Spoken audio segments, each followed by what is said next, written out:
Salut tout le monde! Aujourd'hui, nous allons vous montrer comment remplacer le connecteur de charge de votre Galaxy A20e. Il s'agit d'une réparation avec un niveau de réparabilité intermédiaire qui vous demandera 30 minutes de votre temps. Pour cette réparation, vous aurez besoin d'un connecteur de charge pour Galaxy A20e, d'un kit d'outils universel comprenant les outils nécessaires au démontage de ce smartphone, ainsi que d'une spatule Sésamo. Sachez que tous ces outils sont disponibles sur notre site et vous les retrouverez également dans la description. S'il s'agit de votre première réparation, nous vous offrons un bon de réduction de 10% avec le code guide vidéo à valoir sur votre prochaine commande sur notre site internet sosav.fr.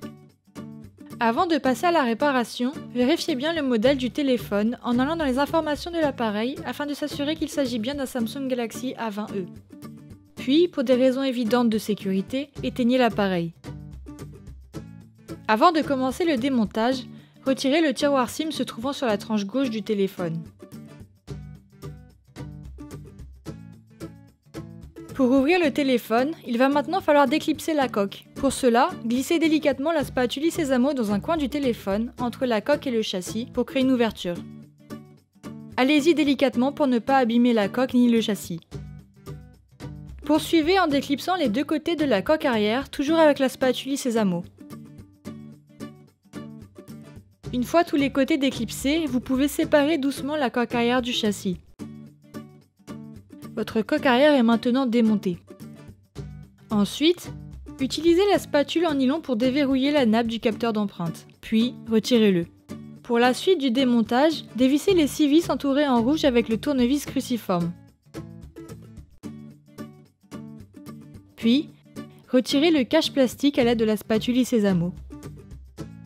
Déconnectez la nappe de la batterie avec la spatule en nylon.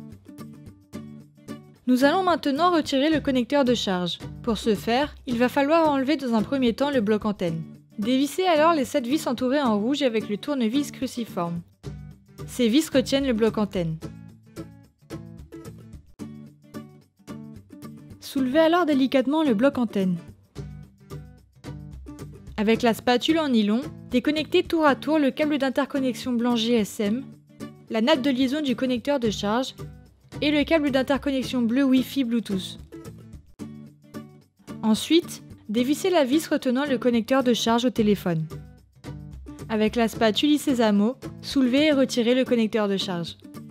Et voilà, le connecteur de charge de votre Galaxy A20e est démonté. Vous pouvez procéder à son remplacement. Passons au remontage. Replacez le connecteur de charge dans son emplacement en bas du téléphone en faisant attention au câble et revissez sa vis. Puis, reconnectez la nappe de liaison du connecteur de charge ainsi que les deux câbles d'interconnexion. Placez également le bloc antenne sur le bas du téléphone et revissez les vis qui aident à le maintenir au téléphone. Reconnectez alors la nappe de la batterie. Repositionnez le cache plastique sur la carte mère, puis revissez ses vis. Avant de pouvoir refermer le téléphone, replacez le capteur d'empreinte sur le haut du téléphone et reconnectez sa nappe. Finalement, il ne vous reste plus qu'à installer soigneusement la coque arrière sur votre téléphone en vous assurant que tous les côtés du téléphone soient bien clipsés.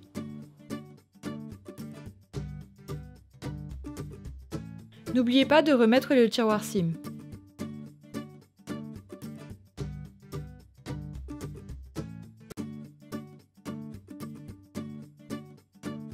Et voilà, la réparation est terminée.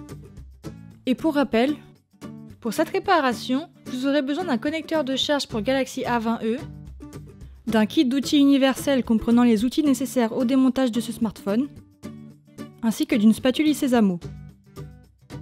N'oubliez pas que le guide de réparation est aussi disponible en photo sur notre site internet. Et d'ailleurs, des milliers d'autres guides sont également consultables gratuitement. Si ce guide de réparation vous a plu, on vous invite à mettre un pouce bleu. Et n'hésitez pas à vous abonner à la chaîne YouTube de SOSAV pour plus de guides de réparation. Si vous avez des questions, laissez un commentaire ou contactez-nous par mail, chat ou sur les réseaux sociaux. À très bientôt pour de nouvelles réparations.